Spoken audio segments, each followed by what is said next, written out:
Hi guys, welcome to my new video. First, you make the feed by mixing it with warm water. If you don't know how to make the feed, I can make a separate video for that. After that, fill the syringe with feed. But make sure there are no bubbles in the syringe after filling. Insert the pipe into the chick's mouth and press slowly until its crop is full.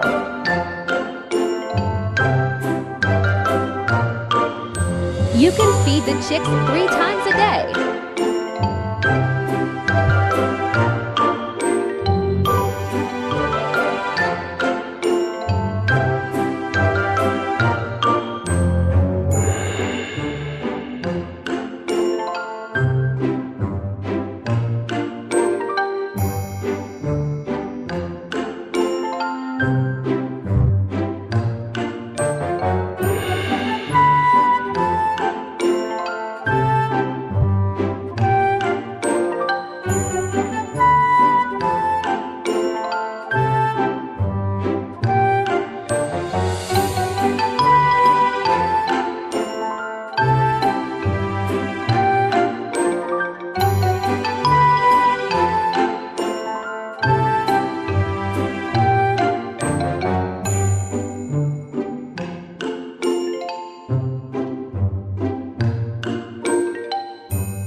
Don't forget to like and subscribe.